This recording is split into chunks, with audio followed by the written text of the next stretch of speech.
Hi everyone, I'm Ari Meghlen here with Poli, and we're the hosts of the Merry Writer podcast. It is episode 1, and this week we are asking the question, are you a secret writer or loud and proud?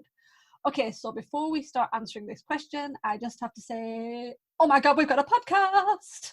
Yay! I'm so excited that we finally have a podcast. Oh, it's been in the works for so long that I'm so happy that it's finally here.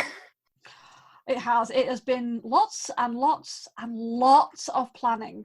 Yeah, I didn't realize how much creating a podcast took. Like there's so much work that goes into it. You can't just turn on the microphone and start talking. No, especially not us. No, especially not us, because we overthink everything. And we also had a lot of technical difficulties every time. That is true. Yes. Nobody ever talks about the technical difficulties. No, I think it was like 30 minutes every time just to get the camera and the microphone working. Like the basics. Yeah. Well, there was that one week where it took an hour and 15 minutes. Yeah, we were not good with our technology. Nope. So we decided to do it a bit sooner than we were planning, mainly because of all the crazy that's going on with the coronavirus. And the UK has recently, as in like 2 days ago, been put in lockdown. So we're all now trapped in our houses, eating cold beans, holding on to the last roll of toilet paper. Oh my gosh. But no, it's the same here too. We're at a stay-at-home order, and I already work from home, so nothing has really changed too much for me. But on the other hand, everybody else is home now, so the whole routine is shifted, and everything's weird. It is, and I think there's always that sense of it's nice knowing that you can just go out if you need to. And now we're at home, and I'm the same. I work from home, so I'm in the house all the time. But suddenly you can't actually just go wandering outside and anywhere you want to go. You start to feel it more, and there's that little bit of like cabin feverish scratching at the walls sensation. Yeah, exactly. I mean, and I feel bad. My mom's birthday is in a few days, and I ordered her birthday gift, but Amazon is only shipping out essential items right now, so her gift's not going to come for over a month. That's just wrong. That's essential. Birthday presents are essential. I feel so bad. As are books. Seriously, I was so depressed when they said, no more books are going to be deprioritized. It's like, no! Although I guess if that's our biggest concern, things are okay for us. That's very true. We are very lucky. Yeah. But I hope everybody else out there, whoever's listening, I hope everybody's safe and healthy, and you're taking care of yourselves, and you're checking in on, your family members and your elderly neighbors at a safe distance. Wave at them through the window. Yeah, we will get through this. It doesn't seem like it right now, but we will. True. Yeah, I think we will, and we'll probably come out better for it. Oh yeah, definitely. The world is certainly going to be different when this is all over. Yes. Whenever that's going to be. I know. Okay, let's get off the very depressing topic of corona and onto the interesting topic of the question of the day, which is, what was it again? It is, are you a secret writer or are you loud and proud? Okay, I would class myself as a partial secret writer. I have my blog that I use, that I talk about my writing. I don't share very often, but I do talk about the fact I'm a writer, and I'm on Twitter and Instagram, and I do talk about it, and we so I do share things on there, and I do talk about processes, and I connect with other writers. But on another sense, almost like in the real life side with family and friends, I don't tell people. It's one of those things I just keep quiet, and I just nope. So I'm kind of loud and proud online, and very, very less with family.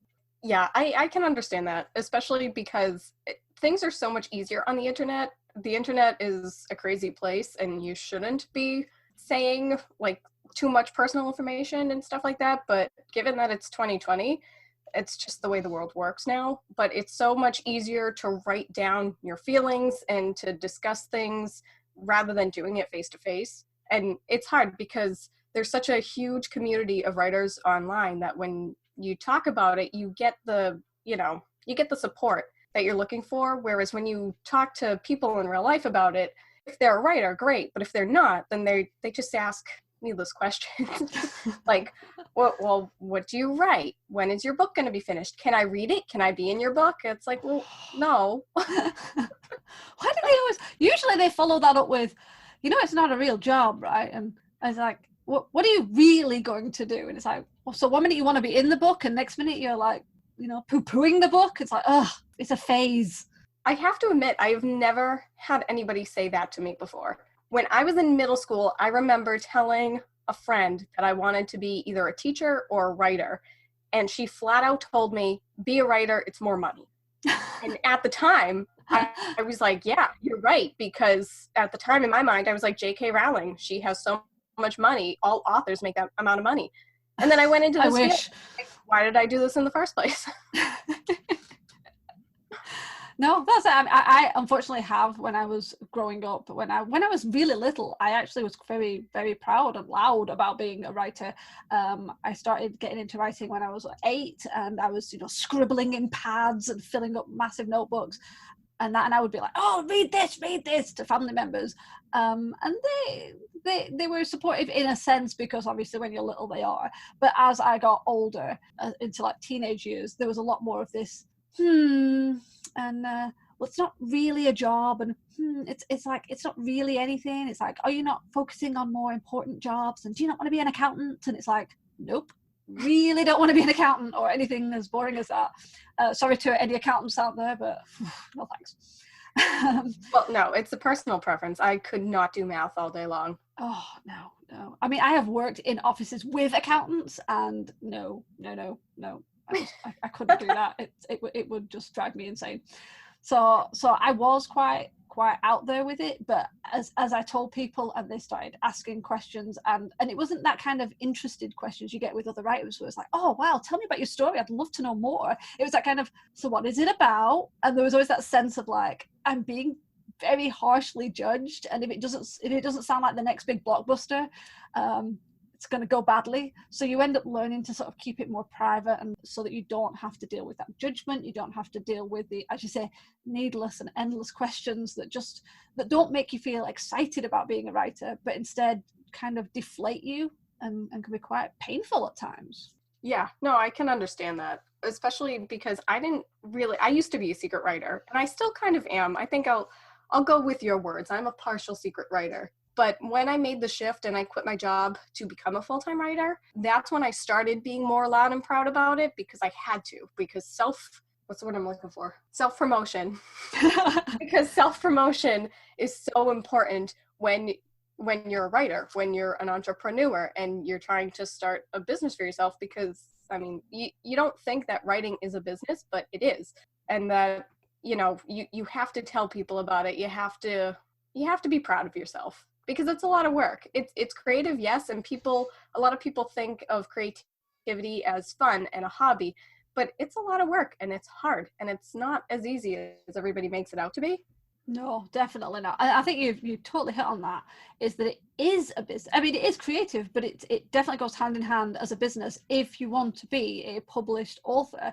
I mean, obviously, if you're just doing it as a hobby, you're just enjoying yourself, and you have no desires to move on to something to make it into a published work and then sell it as a product, then yeah, that's not a problem. But it is a business, and people don't treat it like that, so they don't always think about the sides where you need to promote, where you need to think about expenses, where you need to think of it as a business person, and the risks and the rewards and all that stuff, where you kind of have to be aware of it and then make those strategic decisions. Oh, I hate using that word, but yeah, the strategic decisions to move it forward. It's like, there's quite a lot of people I know where they still have the idea, well, I'll just write a book and put it out there. If I put enough books out there, someone will find me. And it's like, there's probably some truth in that. If you wrote, a couple of 100 books, I'm sure someone will find you. But I'm sure you'd enjoy doing that. But at the same time, it would help to be able to sort of put your product in front of people, and that is important.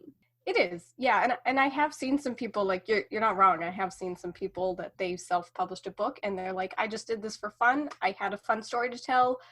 If you want to get it, great. If not, no worries. I had fun doing it. And I'm like, good for you. That's awesome. This is what I love to do. It's my passion. So I want to do it for a living. And unfortunately, if I didn't need to get if I didn't need to survive off of money and I didn't have bills to pay, I would just do this willy-nilly and I'd have fun with it. But unfortunately, yeah, you gotta treat it like a business. Exactly. And obviously you do need to be a bit more like, hey, I'm a writer. I think most writers struggle with that, probably because introverts are drawn to creative things. Not all introverts, but a lot of introverts are drawn to creative things.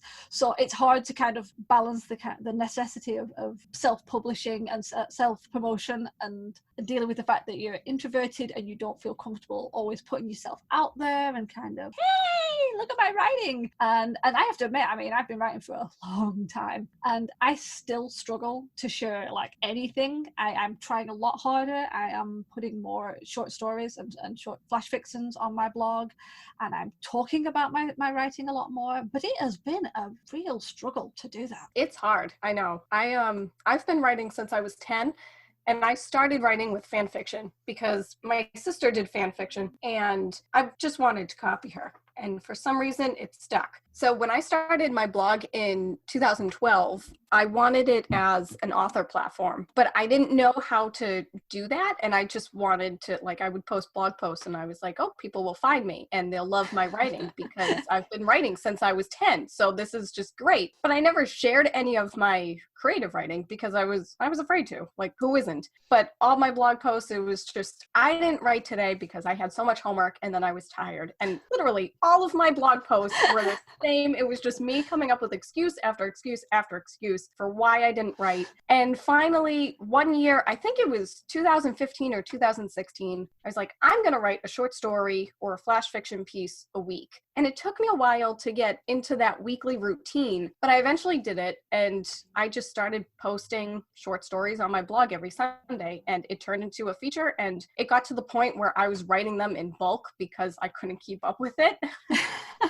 But I did it, and you know, the feedback is surprisingly, well, yeah, you do get constructive criticism, but that's part of it, and that's actually helpful, so it's good. Yeah, I think that's it. It's like, I think everyone worries about, oh my gosh, people are going to judge me and people are going to be like criticizing. It's like, and yeah, you are going to get that. And unfortunately, you're going to get that whether you're a hobbyist just putting up stories or you are a published author and you've got reviews on Goodreads. It's going to happen. And it's never easy because you'll eventually get someone who says, I hate your stuff, it's crap. But we all sort of kind of hold back. It's like, I don't want to do it, I might get judged. And it's like, yeah, but if you really, really want to be a writer, you're going to have to sort of step out of the shadow and into the light a little bit and be like, okay, here's some stuff. And most likely you'll get a lot of people who will like your stuff and that will resonate with other people, and that's where you get your fans and your readers from. And you have to just take a breath and be okay with the criticism, or whether it's constructive criticism or just nasty criticism, which will sometimes happen.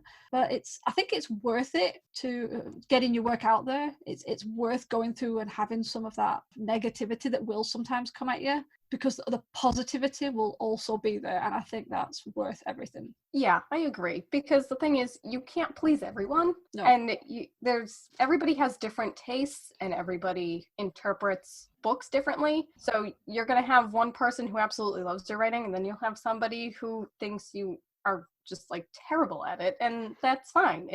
It's not a good feeling, but it's fine, and that's just the way the creative world works. But it's interesting how, like, you know, sharing stuff on your blog, like, it's nerve-wracking when you share it with people online, even though these people know you're a writer for the most part, if you're part of the writing community. Yeah. But then when you tell people in real life, oh, I have a blog, I have a website, they're like, oh, what's the URL? And you tell them and you think they'll forget about it later. But I have people that I met like 10, 11 years ago, and I keep in touch with them every once in a while. And the other day I found out they still check my blog. And I'm like, wow. They'll read that, like, which is great. And I'm happy for their support. But at the same time, in the back of my mind, I'm like, have I ever mentioned them on the blog? Like, yes. I never mention names, of course, but it's one of those things that you're like, oh, what? But that short story that I really, really just didn't care for, but I knew I couldn't edit anymore, and I uploaded it anyway. Like, people probably think that I'm an awful writer. and then you know, and then the thoughts start spiraling out of control, and yeah, it's awful. I think it would terrify me if I had met people and they were still reading my blog. I think 99% of the people who read my blog are people I've met online. They're not people in my my family and friends circle in real life. And I'm okay with that. I am very, very okay with that. Because I know I'd just be constantly getting comments saying, I think you misspelt that, or, oh, I don't think that sounds right, or, no, I don't like that. Or, did you just use a swear word? And I couldn't cope with that. Oh yeah, that's totally fair. Oh my gosh. I mean, I can totally understand why there are people who would be completely secret writers, who are definitely not ready yet to share their work, who may never want to share their work, and it's a very private and personal experience for them. So there's nothing wrong with being a secret writer. Obviously, we're talking about like stepping out and being loud and proud and embracing the term writer and author and things like that. But obviously, this isn't trying to make anyone feel like they shouldn't stay as a secret writer, especially if you write certain things. I mean, I have an author friend of mine who writes two different types of writing, and one of them leans more towards the like erotic side, and obviously she keeps that very private from family members who may be more conservative and might not approve of that sort of thing. And that's totally understandable. I mean, I know there's a few people who do that sort of thing, who like to separate out their writing from people that they know, and that's why people have pen names. Oh yeah, that's true. I forgot about pen names, but I'm glad you brought that up. Like it's a really good thing to be a loud and proud writer, especially if you want to share your work with the world and really make some money off of it. But there really isn't anything wrong with being a secret writer, especially depending on what you write, because if I tried writing erotica, I wouldn't want to share it with anybody either. I give people a lot of credit who actually write erotica and publish it, and people who read it. It's just not my cup of coffee, but there's nothing wrong with it. But also, I'm sure there are probably people who write memoirs or autobiographies about themselves, but they keep that to themselves because maybe they mention names that they don't want those people to read it, you know? Mm-hmm. Yeah. I mean, I have a couple stories in my head that I would love to write about, but I wouldn't publish it, you know? I think we all have stories like that. It's totally understandable.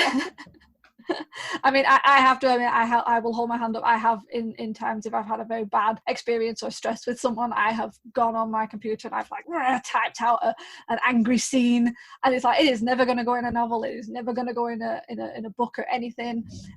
It's just an angry, and it's strange. It's very therapeutic to put it in a story, which I found very, people say, oh, write it down, put it in your journal. It's like, no, that doesn't work for me. But putting a situation and all my anger and stress and frustration into a story or a scene is so much more cathartic for me, but it just never goes anywhere. Yeah, no, I'm the same way. Like, I have a journal, which I don't write in as often as I should, but I have definitely written short stories, like based on things that make me angry or sad. And I've definitely written stories based on real life instances that have made me angry or sad. And it helps. Even though you never share it with anybody, it still releases those emotions, and it makes you feel great afterwards. Well, that's it. It sort of brings down the level. It's like, calm, and it just stops you from like, picking up the phone and going, oh my gosh, to somebody down the phone. And I would probably do that if I didn't have the ability to pour it all out into a scene. Yeah. Although I'm pretty bad. I do keep the scenes, which is probably not a good thing. I should probably delete them before I accidentally end up on an email or something. Well, they tell you never to delete any of your writing, because you might accidentally write a really, really good line, and you could stick that in a novel somewhere. You never know. That's true. I mean, I have to admit, I don't like deleting anything, and unfortunately that has created a massive amount of writing and data on my computer that's like overwhelming it, but I'm sure that's a question for another day.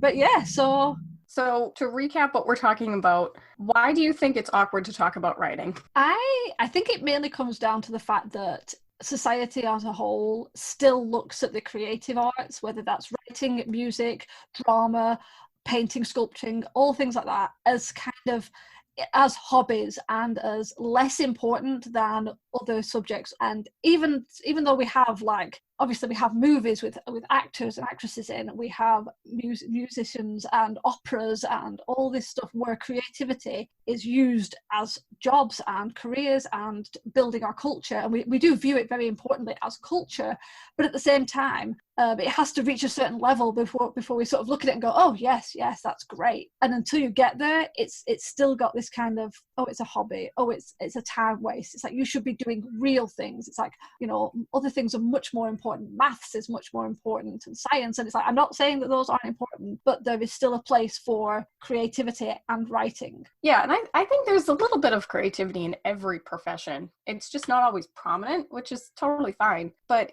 yeah, no, I agree with that. I think part of the reason, I think writers are in a vicious cycle, because writers are shy about saying they're writers. And then when they do say it, writers are scarce. They're everywhere, but they're scarce because they're secret writers. So when you finally tell somebody that you're a writer, they're like, oh, that's so cool. I've never met a writer before, because writers, they all become famous and rich, right? I can tell people that I know a writer. This is fabulous. And it's just one big vicious cycle, because that turns it into awkward to writing about. So therefore writers go into hiding. And then when they do finally have enough courage to talk about it and share that they're a writer, it just goes in a big full circle. And it brings me back to that it's so much easier to just talk about it on the internet, because, I mean, not for nothing, but you can easily ignore people on the internet too. So that's another point. Block, delete. Yeah, exactly. Exactly. I think especially with like the awkwardness of writing is you don't often get it in other professions. If someone says like, oh, what do you do? It's like, oh, I'm a writer. You always get the, oh, so what have you published? And not every writer has published, because, you know, we're all on different journeys. But then people don't always realize that writing is very different for everybody, and it can take a lot longer for some people than others, and there's nothing wrong with that. Everybody works at their own pace. But if you're not a writer, you will often get the sense that it's like, well, you should have done it, but it's like, you've been writing for a year. It's like, that doesn't mean anything. Some people can write for several years. There's lots to do. There's rewrites and edits and plot holes to find. And some people are just slower writers, and some people are fast writers. But we're sort of judged on this level that we should all be the same. So if somebody else wrote a book and published it in 3 months, then why haven't you published your book in 3 months? And it's like, why is it taking you so long? And there is a lot of that sort of judgment. So we kind of hide away because we don't always want to have to deal with that. Exactly. Yeah. It's, you know, people don't have a good sense of what a writer is. And I didn't have a good sense of what a writer was. When I wanted to be a writer, I thought I was going to quit my job, write a book, publish it, and boom. I knew it wasn't going to be easy, but I thought that was the only path I could take. I wanted to be an author. So I was going to write a book and publish it. But nobody told me that I could be a book publicist. Nobody told me I could be an editor. I could be a journalist. I could just be a blogger. Like there's so many different paths and branches that you can take to being a writer that people don't really talk about. You just kind of go with the flow. So when you tell somebody you're a writer, they instantly think, oh, you're going to write a book. When is it going to be published? Can I read it? Can I edit it for you? I always find it funny that they do ask, can I read it? And it's like, I haven't told you anything about it. It's like, how do you even know it's for you? It's like, not every book is for every person. Okay, I think we've kind of covered lots of different things about that question. So I think we're going to try and end this episode here. I hope you enjoyed this episode. You can subscribe to our podcast and tune in next week for another episode of the Merry Writer Podcast, where we'll be asking all the right questions. Thanks for tuning in. Bye. Bye-bye. This podcast is brought to you by Excessive Caffeine. We drink a lot. The music, titled Inspired, is composed and produced by Kevin MacLeod of www.incompetech.com, licensed under the Creative Commons